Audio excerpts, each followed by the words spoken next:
जय हिंद, जय भारत।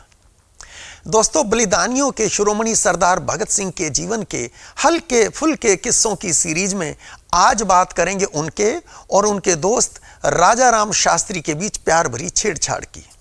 लाहौर में द्वारकादास लाइब्रेरी थी जिसे शुरू किया था लाला लाजपत राय ने। वर्ष 1926 में काशी विद्यापीठ से शास्त्री की डिग्री लेकर राजा राम वहां पहुंचे थे। द्वारकादास लाइब्रेरी में उन्हें नौकरी मिल गई। इस लाइब्रेरी के चारों ओर कई सारे कॉलेज थे, इसलिए लाइब्रेरी में युवाओं का जमावड़ा लगा रहता था।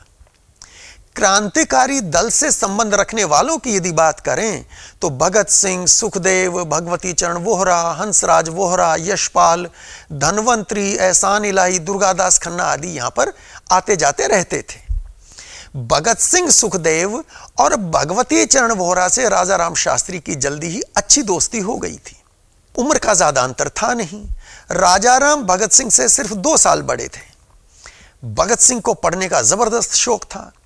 वे अपनी उम्र से कहीं बड़े इंटेलेक्चुअल थे। राजा राम के साथ कभी कभी क्रांति और समाजवाद पर लंबी बहस छिड़ जाती थी और रात के 2 बज जाते थे। लाइब्रेरी के निकट ही लोक सेवा मंडल की बिल्डिंग थी, जिसके एक छोटे से कमरे में राजा राम रहते थे और बाजार में किसी ढाबे पर जाकर भोजन कर लेते थे।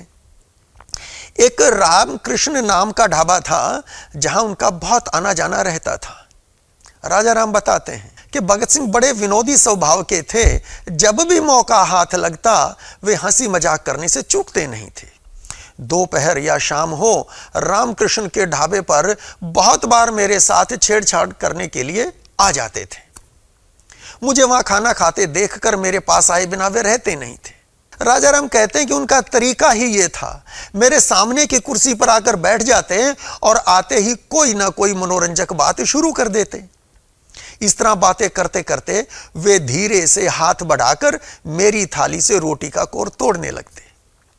मैं कहता कि भले आदमी, हाथ तो धो लो, तब थाली में हाथ लगाओ। इस प्रकार मुझसे बिना पूछे क्यों खाने लगते हो? मुझे यह तरीका बिल्कुल पसंद नहीं। यदि खाना खाने की इच्छा हो तो कहो, मैं तुम्हारे लिए दूसरी थाली मंगवा दूं। राजा राम कहते हैं कि भगत सिंह बहुत ही भोले भाले ढंग से कहते, खाने की कोई खास इच्छा तो नहीं है, फिर भी यदि तुम नहीं मानते तो मंगा लो दूसरी थाली। और जब दूसरी थाली आ जाती तो कहते, जरा घी भी मंगा लो। कुछ देर बाद कहते, खाने के बाद कुछ मीठी चीज खाने का रिवाज अच्छा है, इससे भोजन का स्वाद बढ़ जाता है। इतना कहकर 2 रोटी और खीर का ऑर्डर भी दे देते। जब खूब डटकर भोजन कर लेते तब कहते, राजा राम, क्या तुम यहां रोज आते हो? किस समय आया करते हो? यार, यदि बुरा ना मानो तो बता दो। राजा राम कहते हैं कि मैं कहता, जी हां, तुम्हें बता दूं ताकि तुम उसी समय आधमको और मेरा भोजन झूठा कर दो। अगर बातें ही करनी रहती हैं तो घर पर आकर बातें क्यों नहीं करते? सड़क पर, वह भी होटल में ही बैठकर गप्पे मारने में क्या खास बात है? राजा राम कहते हैं कि इस प्रकार हम दोनों खाना भी खाते जाते हैं और छेड़छाड़ भी करते जाते। दोस्तों, राजा राम शास्त्री आगे बताते हैं कि यदि किसी दिन भगत सिंह और सुखदेव साथ साथ आ जाते तब तो कहना ही क्या, मुझे बीच में करके एक दाईं ओर और दूसरा बाईं ओर बैठ जाता। फिर दोनों ऑर्डर पर ऑर्डर देते जाते और कहते, राजा राम को यह चीज बहुत पसंद है, वो भी बहुत पसंद है। तो दूसरा कहता, इसमें सोचना क्या है, ऑर्डर दे दो, राजा राम मना थोड़ी करेंगे। इस मौज के साथ दोनों खूब डटकर भोजन करते। कभी कभी मैं नाराज होकर कहने लगता, तुम्हें जो खाना है खा लो, मेरा नाम बीच में क्यों घसीटते हो? राजा राम बताते हैं कि भगत सिंह को रसगुल्ला खाने का बहुत शौक था। वे रसगुल्लों का धड़ाधड़ ऑर्डर देते जाते और बेधड़क खाते चले जाते। दोस्तों, राजा राम की सैलरी कोई बहुत ज्यादा तो रही नहीं होगी। वे बेचारे किसी तरह अपना गुजारा कर रहे थे और भगत सिंह कॉलेज छोड़ चुके थे, क्रांति की अलग जगाने निकले हुए थे। रुपए कहां से आते? घर बार बार तो जाते नहीं थे, कभी कभी आना जाना होता था। लिहाजा राजा राम जैसे दोस्त मिल जाते तो कभी कभी ढंग से भोजन की व्यवस्था हो जाती। भगत सिंह एक समृद्ध किसान परिवार में जन्मे थे। खूब घी दूध खा पी कर बड़े हुए थे। अच्छे भोजन के शौकीन थे, पर पैसे हो तो खाएं ना, और अगर घर जाएंगे नहीं तो पैसे आएंगे कहां से? 100 साल पहले की बात है। आज का जमाना तो था नहीं कि पापा को फोन करते और कहते हैं मेरे अकाउंट में पेटीएम कर दीजिए। फिर तो राजाराम की जरूरत पड़ेगी। यशपाल अपनी पुस्तक सिंहावलोकन में एक मजेदार किस्सा लिखते हैं इसी बारे में। वो कहते हैं, अपने लोगों में से कोई किसी समय खाना खा रहा हो और भगत सिंह पगड़ी के दोनों छोर दोनों कंधों पर लटकाए सामने से गुजर रहे हों तो वे होटल चले आते थे और बिना किसी भूमिका के एक कुर्सी उठाकर साथ बैठ जाते और चपाती के बड़े टुकड़े का दोना बनाकर दाल के ऊपर तैरता हुआ घी एक ही बार में समेटकर मुंह में रख लेते। वे कहते हैं कि अगर राजाराम शास्त्री होटल में दिखाई दे जाएं तो भगत सिंह जरूरी काम छोड़कर भूख ना होने पर भी उनकी कटोरी में से सब घी जरूर पी जाते थे। शास्त्री जी हाथ फैलाए सहायता के लिए दुहाई देते रह जाते और कहते, देखो, अरे देखो क्या कर रहा है ये, अरे देखो तो इसे। दोस्तों, भगत सिंह की इन शरारतों के बारे में सोचते हैं तो यशोदा नंदन के बचपन की याद आती है जो गोपियों का मक्खन चोरी से खा जाते थे। भीम के बचपन की याद आती है जो दुर्योधन के हिस्से की भी खीर खा जाते थे। खैर, रोज रोज की इन हरकतों से तंग आकर राजाराम ने अपने दोस्त से बदला लेने की ठान ली। एक दिन जब राजाराम ढाबे में बैठे खाना खा रहे थे तो कहीं से भगत सिंह और सुखदेव आ टपके। राजाराम के सामने बैठकर लगे दोनों खाना खाने।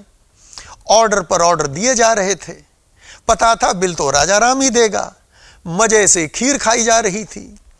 थोड़ी देर बाद राजाराम ने कहा, भाई मेरा खाना हो गया, तुम आराम से खाओ, मैं पान ले आता हूं। इन्हें कोई शक नहीं हुआ, ये खीर का आनंद ले रहे थे। राजाराम पान लेकर वापस आए ही नहीं। खाना समाप्त हो गया। कितनी देर तक राजाराम का इंतजार करते। आखिर दोनों उठ गए और लगे चलने। ढाबे वाला पैसे मांगने लगा, इनके पास थे नहीं। ढाबे वाले से इन्होंने कहा कि हमारा दोस्त आने वाला है, पैसे वो देगा। उसने इनकी एक नहीं मानी, वो पैसों के लिए जिद करने लगा। थोड़ी देर तक तो झकझक होती रही, फिर ये दोनों गुस्से में आ गए और उधर ढाबे वाला भी लड़ने पर उतारू। उसके नौकर चाकर भी थे, इन्हें घेरे हुए थे। बात हाथापाई तक पहुंच गई और राजाराम एक पास की दुकान की ओट में छिपकर सब तमाशा देख रहे थे।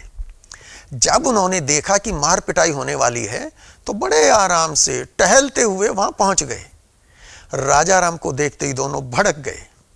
कहां चले गए थे, इतनी देर क्यों कर दी? खैर, राजाराम ने बिल चुकाया और तीनों वहां से चले गए। इस तरह राजाराम ने बदला लिया। एक बार राजाराम बाजार से कुछ सामान खरीद कर लाए। कुछ देर बाद भगत सिंह पहुंच गए। इधर उधर की बातें होती रही दोनों में। फिर भगत सिंह की नजर उसी सामान में तेल की एक छोटी सी शीशी पर पड़ी। भगत सिंह ने राजाराम से कहा, भाई इस शीशी में से थोड़ा सा तेल दे दो, कई दिन से बालों में तेल नहीं लगा, सिर खुजला रहा है। राजाराम ये सुनते ही बिगड़ गए और बोले, भगत सिंह, मैं खाना खाने बैठता हूं तो तुम वहां पहुंच जाते हो और थाली में से रोटी तोड़कर खाने लगते हो। तेल लाया तो तुम इसके पीछे पड़ गए। मैं तुम्हें तेल नहीं दे सकता। भगत सिंह कहने लगे, देखो राजाराम, तुम्हारे पास तेल है और मुझे इसकी जरूरत है। या तो राजी खुशी दे दो, वरना मैं जबरदस्ती ले लूंगा। राजाराम कहने लगे, ये दोस्ती नहीं, डकैती है। भगत सिंह बोले, तुम दोस्ती समझो या डकैती, मैं तो लेकर रहूंगा। इसके बाद तेल की शीशी को लेकर दोनों के बीच छीना झपटी होने लगी। भगत सिंह शरीर से तगड़े थे, उन्होंने शीशी छीन ली और लगे तेल सिर में डालने। लंबे केश धीरे धीरे फैलते गए और सारी शीशी खाली हो गई।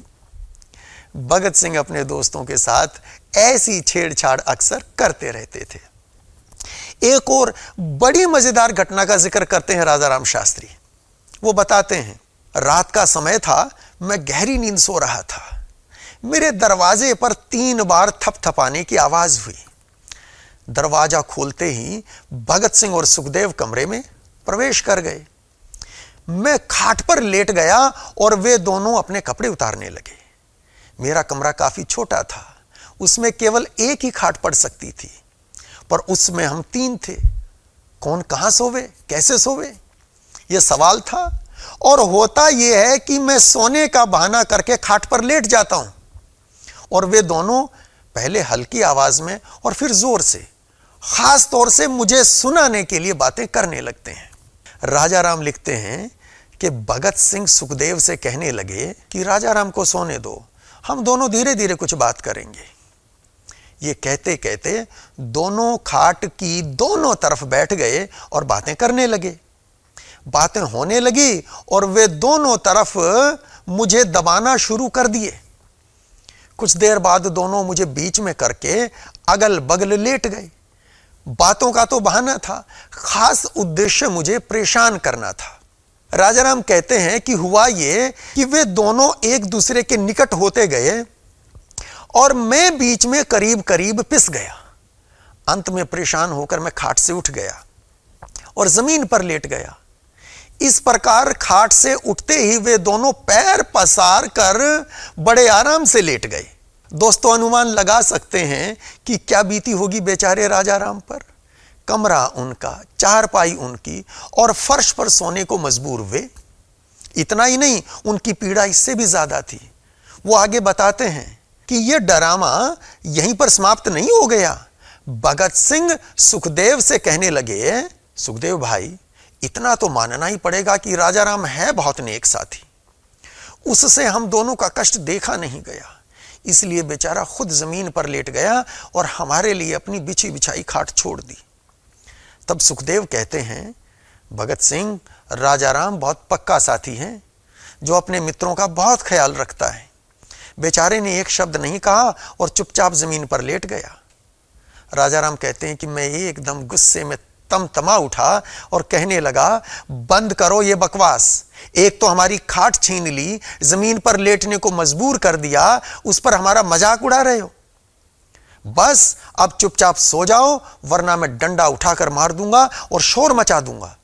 अभी दोनों को बाहर जाना पड़ेगा। वो कहते हैं कि इसके बाद भगत सिंह कहने लगे, सुखदेव, राजा राम का गुस्सा करना एकदम ठीक है। समाजवाद तो यह कहता है कि तकलीफ हो तो बराबर बराबर बांट लेनी चाहिए। यह ठीक नहीं कि हम खाट पर सोएं और राजा राम जमीन पर। इसके बाद दोनों उठे, खाट खड़ी की और खुद भी फर्श पर लेट गए। यूं ही हंसते हंसते मजाक करते कब नींद आई पता ही नहीं चला। राजा राम कहते हैं कि जब भी देर रात आते तो यही ड्रामा होता था।